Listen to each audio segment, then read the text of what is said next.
Баримтаргүй зөвчтэй Тэмдэглэлгүй өнөөдрийн сэдвээ та бүхэнд үзүүлж байна. За өнөөдрийн сэдвээр бид шинэ ардчилсан үндсэн хууль батлагдсан өдөртөө зориулаад ойн өдөрт нь зориулан хийж байна. За гэхдээ бид өнөөдөр зөвхөн үндсэн хууль ярих биш, үндсэн хуульд тусгагдсан хүний эрхийн ойлголтуудын тухай ярих болно. Тэгээд хүний эрхийн тухай ойлголтуудын тухай ярихаар хүний эрхийн үндэсний комиссийн гишүүн Нарамт Вяг студид тавьсан юм а. Танд энэ өдрийн мэндүргээ. За энэ өдрийн мэндүргээ. За үндсэн хууль гэдэг бол мэдээж бүх ард түмнэрээ дагаж мөрдөх бусад хуулиудын суур ойлголтыг бий болгож байгаа. Ардчилсан үндсэн хууль гэдэг утгаараа манай Монгол улсын үндсэн хуулиудад яг бүс нутагтаа жишг болох үйс гэдэг олон судалгаан дээр, олон улсын судалгаан дээр гардаг юм байна л дээ. Тэгээд яг энэ ойлголтын дээр үндсэн манай байгаа үндсэн мөрдөгдөж байгаа үндсэн хууль дээр хүний эрхийг хэрхэн яаж тусгаж өгсөн бэ гэдгийг бол яг мэргэжлийн хүний үүднээс та ингэ тайлбарлаад өгөхгүй. За тэгэхээр ардчилсан үндсэн хууль батлагдаад 33 жил өнгөрсөн байна. Дөрөвт үндсэн хууль энэс өмнө бол Монгол улс 24 40 60 онд бол социалист хэв маягийн үзэл санааг дээр үндэслсэн ийм үндсэн хуультай байсан. Тэгэхээр ардчилсан үндсэн хуулийн хамгийн чухал амин чухал ялгаа бол хүний эрх хэрэгчлөөг баталгаажуулах, төрийн эрх мэдлийг хуваарлах энэ зарчим бол онцлог нь. Гэхдээ мэдээж бид нар нэг зүйлийг бол бас байнга санаж явах ёстой. Үндсэн ийм төрийн болоод иргэний хоорондын харилцааны либерал хандлага бол бас энэ үндсэн хуультай хамт анх Монгол улсад бий болсон зүйл бол биш. Олноо өргөгцний 3 дугаар онд бол Цэвэнгой бүтээсэн улсын эрх гэдэг бүтээл бол яг барууны либерал ардчилсан хэм маягийн төрийн байгууламж, төрийн мөн чанар ямар байх вэ гэдгийг бол Монгол улсын эрх зүйн тогтолцоон шинэ үүссэн төрийн тогтолцоонд яаж нутагшуулах вэ гэсэн анхны бүтээл бол бас байсан. Тэгэхээр өөрөөр хэлбэл бид Монгол улсын ардчилсан үндсэн хуулийн үзэл санаа энэ дээр баталгаажуулсан хүний эрх хэрэгчлөөний асуудлыг ярихдаа энэ бол 1913 онд Монгол улсад бас яригдж байсан үзэл санаа юм шүү гэдгийг бол товойлгон хэлхэн зүйтэй гэдгийг би хамгийн түрүүнд хэлмээр байна. За тэгэхээр зөвхөн яг хүний эрхийн салбарын, нийтийн эрх зүйн салбарын, үндсэн хуулийн салбарын судлаачийн хувьд бол ардчилсан үндсэн хуулиар баталгаажуулсан хүний эрх хэрэгчлөөний баталгааг онцлогийг нь би 3 онцлогтой гэж хэлье. Тэгэхээр Монгол улсын тусгаар тогтнол бүрэн эрхт байдал хүний эрх хэрэгчлөөг хамгаална гэдэг бол энэ үндсэн хуулийн бүр амин сүнс тулгуур үзэл санаа. Яг энэ үзэл санаан дээр л энэ үндсэн хууль бичигдсэн. Энийг юунаас уншиж үзэж ямар нөхцөл байдлууд нь илэрхийлэх вэ гэхээр үндсэн хуулийн оршил хэсэг, үндсэн хуулийн бүлгүүдийн дараалал хэм хэмжээний илэрхийллээс бол бид яг энэ үзэл санаан дээр үндсэн дээр бичигдсэн хүний эрх хэрэгчлөөг хамгаалах нь Монгол улсын тусгаар тогтнол бүрийн эрх байдлыг хамгаалах нь бол энэ хуулийн бидний оршин буй зорилго юм шүү гэдэг энэ үзэл санаа бол нэвт бас ойлгомжтой харагдана. За үндсэн хуулийн оршил хэсэг бол Монголын ард түмний нийтлэг хүсэл зориг яах гэж, ямар учраас хэрхэн бид ямар нийгмийг бий болгох гэж байгаа юм, ямар улсыг бүтээх гэж байгаа юм бэ гэдэг нийтлэг хүсэл зоригийг илэрхийлсэн 59 үгтэй шиг санаж 57 илүү.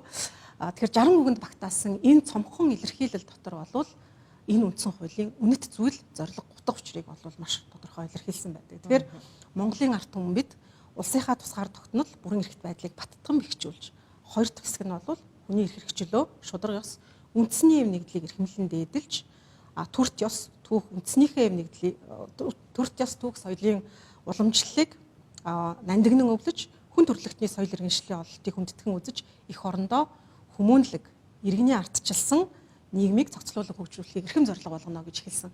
Ингээд энэ зорилгоор бол бид үндсэн хуулиа тунхаглаж байна гэсэн ийм агуулгыг илэрхийлж байна. Тэгэхээр энэ дээр бол энэ юун дээр хүний эрх хэрэгчлөө ардтыг хамгаална гэдэг бол үндсэн хуулийн үндсэн үзэл санаа юм а. Энийг яаж илэрхийлж байна вэ гэхээр за нэгдүгээр бүлэг Монгол улсын бүрэн эрхт байдал гэдэг хэлдэг. Хоёрдугаар бүлэг хүний эрх хэрэгчлөө. Энийний дараа төрийн байгууламж гэдэг улсын хурал, засгийн газар ерөнхийлөгч, шүүх эрх мэдэл, засаг захиргаа, нутаг дэвсгэрийн нэгжийн удирдлага гэдэг дөрөвдүгээр бүлэг гэдэг ингээд явдаг. Тэгэхээр төрийн байгууллагын логик учир дарааллын хувьд бол төрийн байгууллагыг ярихын өмнө хүний эрх хэрэгчлөөг ярьж байна гэдэг бол энэ хүний эрх хэрэгчлөөг эдлүүлэхийн тулд бүрэн эрхт тусгаар тогтносон улс байхын тулд төрийн байгууллагууд оршиж байгаа юм шүү гэдэг хууль зүйн системчлэлийн утга илэрхийллийг бол агуулж байгаа. За мөн хүний эрх хэрэгчлөө гэсэн 2 дугаар бүлгээс гадна бусад бүх бүлгүүдэд хүний эрх хэрэгчлөөний заалтууд байгаа. Өөрөөр хэлэх юм бол Монгол Улсын үндсэн хуулиар баталгаажуулсан хүний эрх хэрэгчлөөний баталгааг зөвхөн 2 дугаар зүйлээс харахгүй 1-р зүйлээс уншиж болно. 1-р бүлгээс 2 дугаар бүлгээс харахгүй те 1-р бүлгээс уншиж болно. Энэ дээр бол маш чухал эрхүүдийг өмчийн эрхийг мэдэх эрхийг ялангуяа хамгийн сүүлийн одоо 2019 онд үндсэн хуулийн нэмэлт өөрчлөлт орсон. За энэ дээр маш чухал одоо заалт орсон нэг заалт байгаа. Энэ бол бас эргээд үндсэн эрхийн нэг элемент гэж үзэх боломжтой. Тэгэхээр иргэн эрүүл аюулгүй орчинд амьдрах эрхийнхаа хүрээнд газрын хэвлэлийн баялагийг ашигласнаар байгаль орчинд үзүүлэх нөлөөллийн талаар мэдэх хэрэгтэй. Мэдээлэл одоо хайх хүлээн авах олох одоо эрхээс гадна наривчлаад байгаль орчны нөлөөллийн талаарх мэдээллийг авах хэрэгтэй гэдгийг 1-р бүлэгт үндсэн хуулийн 1-р бүлэгт төрийн бүрэн эрх байдлын талаарх бүлэгт бол оруулж өгсөн. Гэх мэтчлэн бид нар үндсэн хуулийн за төрийн байгууллага гэдэг 3-р бүлэгт жишээлх юм бол засгийн газрын чиг үүргийг тодорхойлохдоо хүний эрх хэрэгчлөө одоо эдлүүлэх баталгааг бүрдүүлэх энэ одоо үүрийг бол засгийн газар туулсан баг гэж. Тэгэхээр үндсэн хуулийн бүх одоо бүлэг зүйл заалтын агуулга тэр логик учир дарааллаас нь бол хүний эрх хэрэгчлөөг хамгаалах энэ улсын маш чухал үнд зүйл юм аа. Суурь зарчим юм аа гэдгийг бол харж байна. За энэ бол 1-р онцлог. 2-дугаар онцлог бол одоо өмнөх одоо мөрдөжсэн гэдэг юм уу өвчин төгөлдөр үйлчилж исэн социалистийн маягийн үндсэн хуультай харьцуулахад одоо ардчилсан үндсэн хууль хүний эрх хэрэгчлөөг тунхаглаад энэ бол одоо хангалттай зүйл биш юм. Зөрчигдсөн эрхийг сэргээн эдлүүлдэг, эрхийг эдлүүлэх, бодтойгоор эдлүүлэх одоо баталгааг бий болгох ёстой гэсэн ийм үзэл санаа бас их одоо илүү тод томрон одоо тусгаж өгсөн, хуульчилсан. Тэгэхээр энэ дээр бол 19 дугаар зүйл бол маш чухал ач холбогдолтой тий. Одоо эрх хэрэгчлөөгөө эдлэх эдийн засгийн нийгмийн баталгааг бүрдүүлэх тухай асуудал зөрчигдсөн эрхийг сэргээн эдлүүлэх үүргийг түр иргэнийхээ өмнө хариуцна гэдэг.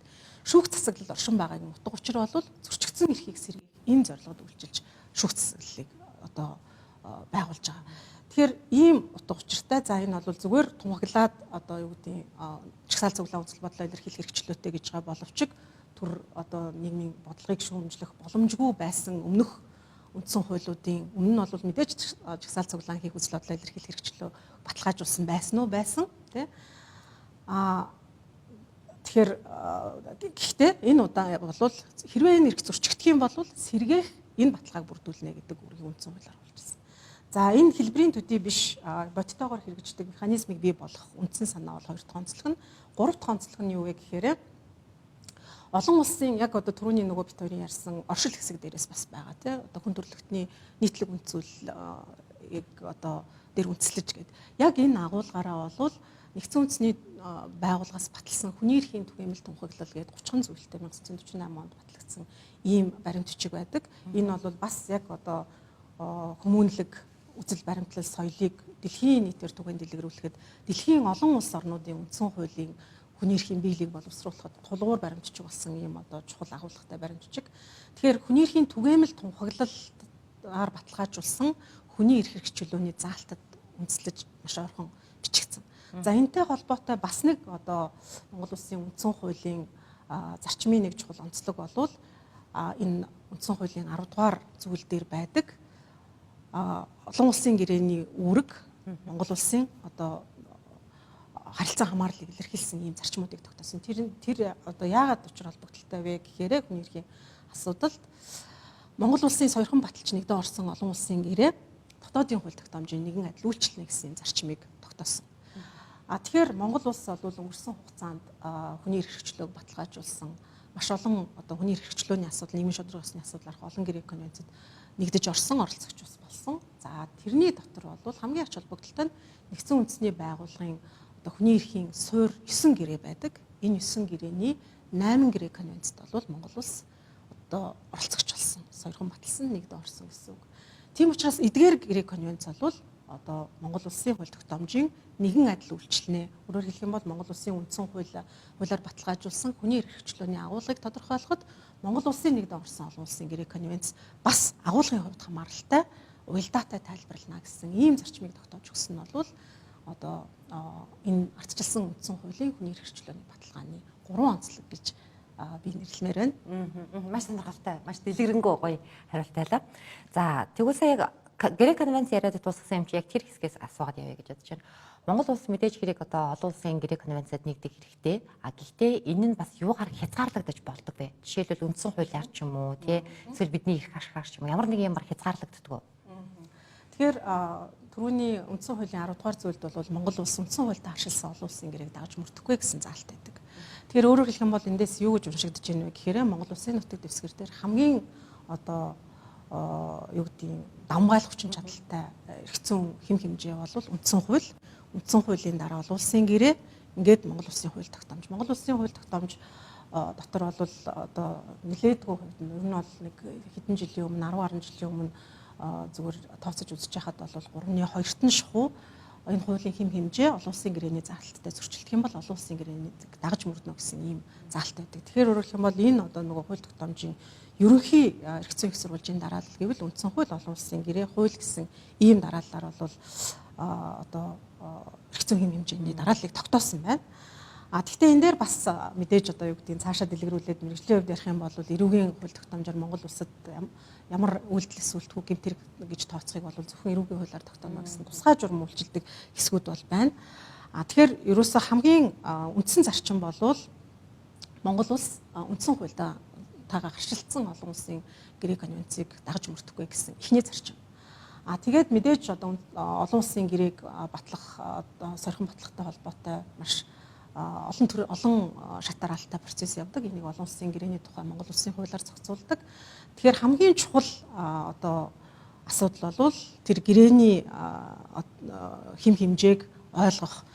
Тэгээд дээрэс нь гэрээнд нэгдэж орохдоо дотоодын үндэсний хууль тогтоомжтой хэрхэн уялдаатай байх. Энэ гэрээг батлах хэрэгжүүлэхтэй холбоотой ямар нийгэм эдийн засаг улс төрийн орчин нөхцөлийг шаардах юм бэ гэдгийг маш чухал одоо маш одоо юу гэдэг нь бодиттой тогтоож судлах гарцаагүй шаардлага байгаа. Зарим тохиолдолд бол бас энэ дээр одоо бид бас төдийлөн хангалттай ажиллаж чадахгүй ийм нөхцөл байдал бол бас анзаарэгдэж байгаа гэдэг зүйлийг бол би олон улсын эрх зүйн асуудлыг сонирхож судалдаг судлаачийн хувьар илэрхийлж байгаа байр суурь байна.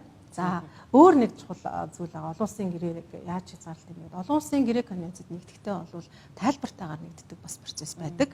За тэр нь бол олон улсын эрх зүйн зарчим байдаг. Олон улсын гэрээний эрх зүйн Венийн конвенц гэдэг конвенцаар зохицуулдаг. Өөрөөр хэлэх юм бол тодорхой олон улсын гэрээний заалтыг бид өөрийнхөө улсын нутаг дэвсгэр дээр ингэж ойлгоно гэдэг өөрийнхөө тайлбарыг одоо гэрээний ихийг хадгалагч гэж хэлдэг байгууллагуудад бол хөрвүүлдэг. Тэр процесс явсны дараа бол тэр одоо олон улсын гэрээний заалт яг тодорхой өгмөц агуулгаар Монгол улсын нутаг дэвсгэр дээр тайлбарлагдаж ойлгогдож хэрэглэх боломжтой. Гэхдээ нэг зарчим байдаг нь бол олон улсын гэрээний объект зорилгот харшилсан тайлбарыг хийхгүй гэдэг бас олон улсын эрх зүйн зарчим байдаг. Өөрөөр хэлбэл тэр гэрээг байгуулах утга учир мөн чанарыг байхгүй болгож байгаа тийм тайлбарыг бол хийхгүй. Харин жишээлх юм бол одоо юу гэдэг нь Монгол улсын нутаг дэвсгэр төвчийн эрхийн тухай конвенцоор хүүхдийн насыг 18 наснаас доош гэж тогтоосон байх юм бол Монгол улсын нутаг дэвсгэр дээр бол бид нар 21 гэж тогтооно гэдэг энийгээ бол энэ тайлбараа бол хийх боломжтой. Ийм одоо юу гэдэг нь хууль зүйн хязгаарлалт гэдэг юм өөрийнхөө нөхцөлд олон улсын гэрээг тохируулах тэгээ нухацтайгаар бодиттой хэрэгжих байдлаар нэгдэж орох ийм боломж болцоонууд бий. За сая бол манай үндсэн хууль одоо яг өвчин төгөлөөр мөрдөж байгаа арчилсан шинэ үндсэн хууль бол яг харахгүй хүний эрх гэдэг зүйлийг ингээд гол суурай болгоод ингээд гарсан гэж байна. Таны ярианаас сонсохдоо 24 оны аль 24 оны одоо үндсэн хуулиас ч өмнө үндсэн хууль одоо батлахаар судалж байх явцад ч гэсэн энэ хүний эрх гэдэг зүйлийг одоо бид нар бол бас хангаж байжээ тий. Хүний эрх гэдэг зүйл чинь бас юм чухал юм байна шүү гэдгийг үндсэн хуулиндаа тусгаж байжээ тий.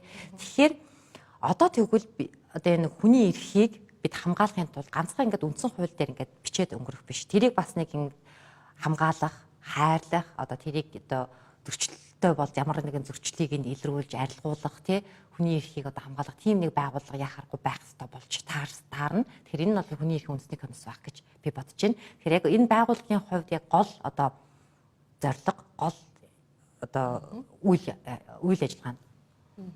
Тэгэхээр ер нь хүн айх аюулгүй, гачигдах зовлонгүй гэдэг юм уу сайн сайхан хүний зэрэгтэй амьдрах нөхцөл бололцоог бүрдүүлэх нь бол төрийн үүрэг. Энийг Монгол Улсын үндэслэл хоёулаа түрүүн тайлбарласан тийм.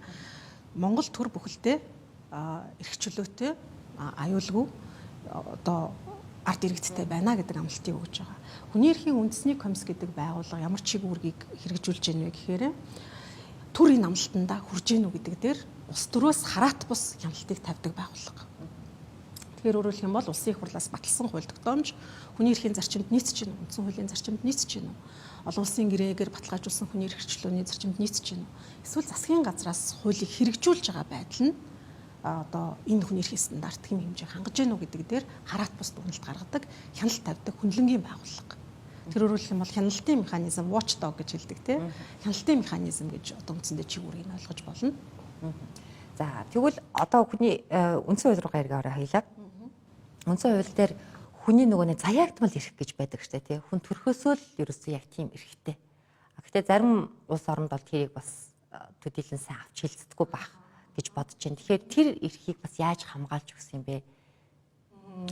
За тэгэхээр яг хөө зүгээр яг хүний эрхийн талаарх философийн улс төрийн хууль зүйн ойлголтууд бол бас янз янз л да. Тэгэхээр би бол яг хууль зүйн талаас нь тайлбарлах нь зохимжтой гэж бодож байна. За жам ёсны эрх, natural rights гэдэг юм. Энэ бол илүү нөгөө нэг нийгмийн шинжлэх ухааны хөгжлийн явцад үүссэн ойлголт нэр томьёо.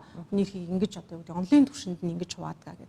Гэхдээ хуулиар тогтоосон байдал нь бол одоо absolute rights буюу туйлын шин чанартай салшгүй эрхүүд гэж нэг бас монгол хэл дээр орчуулж байгаа. За амьд явах эрх, үзэл бодолтой байх эрх нь бол үзэл бодлоо илэрхийлэх эрхээс ялгаатай. Одоо эрүүл шүүлтээс ангид байх гэд тодорхой төрлийн эрхийг ямар ч тохиолдолд онц байдал одоо дайны байдал зарласан ч хязгаарлаж болохгүй эрхүүд гээд олон улсын гэрээгээр баталгаажуулсан Монгол улсын үндсэн хуулийн 19-р зүйлд бол энэ эрхийг тодорхойлсон байгаа. Энийг бол яг зүгээр суурь нь яг энэ хууль зүйн хувьдаа одоо томьёологдсон байдал нь бол олон улсын эрх зүйн Монгол улсын үндсэн хуулиар тогтоосон байна. Тэр агуулга нь бол ялгаатай байж мэдэх боловч энэ эрхийн одоо юу гэдэг үзэл санааны суурь нь бол тэр философи суурь нь бол жамсны эрхийн тухай ойлголт мөн үү гэвэл мөн. Гэхдээ энэ бол хууль зүйн хувьд бол хуульчлагдсан баримт бичиг. Тэр хуулиар тогтоосон хүрээ хязгаарт хэрэглэгдэх ийм одоо агуулгатай. Тэгээд хоёр дахь асуултанд хэсэг нь юу байлаа? Хоёр дахь хэсэг нь болохоор заяагдмал эрхийг яаж одоо хангах юм? Тэгээд бусад улс орнуудад бас ингэ тэрийг бас өөр өөрөөр байдаг байх. Манайх тэрнээс юу гараа ялгаатай? За тийм тэгэхээр олон улсын гэрээгээр тогтоосон байдал бол ерөөсөө амьд явах эрх, үзэл бодолтой байх эрх, яг хүний мөн чанартай холбоотой эрүүл шүүлтээс ангид байх эрх гэдэг энэ эрхүүдийг бол баталгаажуулсан. Энэ бол ерөнхийдөө дэлхийн улс орнуудад бол нийтлэг ийм одоо зохицуулалт байгаа. Яаж одоо хүний эрх чөлөөний баталгаа зарчим бодтойгоор хэрэгждэг болох юм бэ? За над энийг бол $1 million question гэж хэллээ тий. Энэ асуулт мэдээж энэ бол хамгийн нэгдүгürt нь хууль зүйн баталгаа байх ёстой. Энэ бол хууль шүү. Энэ төр иргэн хоёрын оронд байгуулсан гэрээ за хууль зүйн баталгаа байна уу гэвэл байна. Дараа нь институцүүд байх ёстой. Энэ одоо батлагдсан эрхийг хэрэгжүүлдэг. Тэгээ зөрчигдсөн болвол тэрийг сэргээдэг. Хяндаг гэдэг. За институцүүд бол ямар нэг хэмжээгээр байгуулагдаж байна. Гэхдээ хүний эрхийг хамгаалах үйл ажиллагаанд бол хууль батлах байгууллага хоёр бол магадгүй ажлынх нь багахан хэсэг 10-20% нь байхгүй. 80% нь магадгүй хамгийн их хувь нь юутай холбоотой вэ гэхээр тэр үзэл хандлага. Хичнээн ямар ч одоо сайхан хууль бичээд ямар ч эрхийн баталгааг бүрдүүллээ гээд гэхдээ яг тэр мөн чанар агуулгаар нь ойлгож хэрэгэлдэг одоо хүмүүс тэр төрийн чиг үүргийг хэрэгжүүлэхгүй болвол бас ямар ч байдлаар одоо юу гэдэг хязгаарлах, дур зоргоороо хязгаарлах ийм боломж болцоо байдгүй гэвэл байдаг. Тэгэхээр ерөөсөө өнөөдрийг болтол бидний нөгөө хүний эрхийн үндэсний комиссийн одоо энэ соён гэгэрлийн ажил тий одоо жишээлхэд юу гэдэг за жагсаал цуглаан. Жагсаал цуглааны үед 50 жагсаал цуглааныг бол Монгол улсын үндсэн хууль олон улсын гэрээгээр баталгаажуулжээ. Жагсаал цуглаан 50 байх ёстой. 50 гэдэг нь тэгвэл яг ямар агуулга юм бэ? Зүгээр 50 гэдэг нь ялаа нисэхгүй байхыг хэлж байгаа мó? Аль эсвэл угаасаа жагсаал цуглаан бол олон нийтийн одоо анхаарлыг татах үзэл бодлоо шийдвэр гаргагчдад хүргэх олон хүмүүс бөөгнөрсөн эсвэл эсэргүүцлээ илэрхийлэх одоо сэтгэл хөдлөлийн шин чанартай ийм арга хэмжээ юм бол ямар хүрээнд 50 гэдгийг тодорхойлох вэ? Энэ нь бол юу гэдэг хууль сахиулах одоо за гэмтэрэг зөрчлөөс урьдчилан сэргийлэхтэй холбоотой хууль тогтоомжоор тогтоосон нийгмийн хэв журам эсвэл олон нийтийн дэг журамч гэдэг юм уу энэ ойлголтуудаас ямар ялгаатай юм гэдгийг бид нар ойлгох хэрэгтэй. Өөрөөр хэлбэл ардчилсан улс юм бол хүн нь үзэл бодлоо илэрхийлэх эрхтэй юм болвол зүг зүгээр номхон зогсно гэдэг бол тайван байх биш юм аа. Энэ бол хүчирхийлэлгүй байх. Хин нэгний амнаас эрүүл мэнд эд хөрөнгөнд шууд санаатай одоо хохирол учруулахаас үйлдэл хийхгүй байх хүрээнд дуу чимээ гаргах. Одоо бөөгнөрөх. Энэ нь бол одоо эрхээ илэрхийлж байгаа хэлбэр юм а гэдгийг тайван гэдгийг хэлчихэд нэг хэсэг нь чив чимээгүй байна гэж ойлгоод байдаг. Нэг хэсэг нь бол өөр төвшнөр болгоод байна тийм. Тэгэхээр нэг хуудсан дээрээ гарахын тулд хүн болгон энийг бол ардчилсан Монгол улсын иргэн үзэл бодлоо илэрхийлж байгаа. Үзэл бодлоо илэрхийлэх мөн чанар нэм учраас тайван байдал гэдэг бол энийг ойлгоно гэдгийг ойлгосон тохиолдолд бол бид яг энэ эрх хэрэгчлөөг бодиттой хэрэгжүүлэх боломжтой. Ялангуяа төрийн одоо маш чухал чиг үүргийг хэрэгжүүлдэг төрийн албан хаагчид энэ дээр бол одоо ардчилсан улс гэдэг мөн чанар эрх чөлөөт хүмүүстэй харилцаж байгаа гэдэг мөн чанарыг маш сайн ойлгож тэгээ бид нарыг нэг ойлгодог зүйлээ яагаад гэдэг те нөгөө хүний human dignity гэж одоо англи хэл дээр хэлдэг бас хүний эрх зүйн тулгуур ойлголт хүн ёсоор амьдрах гэдэг юм уу за хүний нэр төр гэж яагаад гэтэл ерөөс яаж хүн шиг л хүнтэй яаж хүн ёсоор харьцах юм яг одоо юу гэдгийг одоо өөрийн чинь оронд би өөрийгөө тавьж яаж одоо юу гэдэг энэ ч одоо хүн ёсоор л гэж хэлэх үү. Тэгээ одоо манай зөөр төрийн үйлчлэгээ үзүүлж байгаа байгууллагууд нөхцлүүдийг харахад бол жишээлхэд одоо юу гэдэг имлэгээ дээр дугаарлаад очролж байгаа хүмүүс эсвэл хин нэгэн одоо хайртай хүнээ хүнд өвчтөй сахаад байж байгаа сахиурууд ямар нөхцөл байдал байдаг вэ? Энэ яг одоо хүн ёсоор байж байгаа нөхцөл байдал мөн яаж энийг сайжруулах юм? Энэ бол эргээ явж яг сэтгэлгээтэй холбоотой. Тэгэхээр хүний эрхийн баталгаа гэх юм уу одоо юу гэдэг хүний эрхийг бодиттой эдлүүлэх учир шалтгаан болвол бид яг энэ хүний эрх хэрэгчлөөг мөн чанараар нь ойлгох. За одоо тэгвэл хүний эрхийн юугаар хязгаарлагдах вэ гэдэг хэсэг. Өөрөөр хэлэх юм бол би бол хувьдаа бодохдоо миний эрх бусдын эрхээр хязгаарлагдана гэж би ойлгодог. Өөрөөр хэлбэл одоо тухайн хүний одоо эрхэнд халдахгүй байх нь миний одоо хүний эрхийн хязгаарын хүрээ гэж ойлгох гэдэг шүү дээ тийм ээ. Нэгдүгээрт хоёрдугаарт бас зөвхөн эрх гэд хүний эрхийг ингээд үндсэн хууль дээр тэр чигээр нь дан эрхээр нь бичээгүй бас үргэлжүүлж өгсөн байдаг. Энэ бас нөгөө эрхээ эдлэхийн бас нэг хязгаар юм болов. Энэ дээр та яг мэрэгжлийн хүний үдээс яаж тань? За тэгэхээр хууль зүйн хувьдаа эргээд хууль яриа тий. Тэгэхээр хүний эрх хэрэгчлөөний хууль зүйн баталгаа өөрөө зохицуулалтынхаа хувьд бол хязгаарлалтаа агуулждаг. 6 төрлийн одоо хуулиар тогтоосон хязгаарлалт байж болно. Хамгийн нэгдүгээрт нь үндэсний аюулгүй байдал, нийгмийн одоо дэг журам. За Монгол улсын хууль тогтоомж дээр бол хэв журам, дэг журам гэдэг янз янзын нийтийн хэв журам гэдэг ингээ оролцсон байдаг. Тэгэхээр өөрөлдөх юм бол нийгмийн дэг журам. За бусад хүний эрх хэрэгчлөө, ёс суртахуун.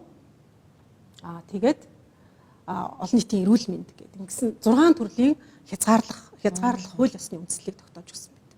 Өөрөөр хэлэх юм бол COVID-19 цар тахлын үеэр бол тодорхой одоо төрлийн эрх хэрэгчлөөнд хязгаарлалт тогтоосон нь бол бас олон улсын эрх зүйн талаасаа бол хуульд нийцсэн хязгаарлалт нийгмийн аюултай халдварт өвчнөөс одоо урьдчилан сэргийлэхийн тулд одоо олон нийтийн бөөгнөрлийг сарниулах гэдэг юм уу тийм арга хэмжээ жагсаал цуглааныг тодорхой хугацаанд бол хориглосон.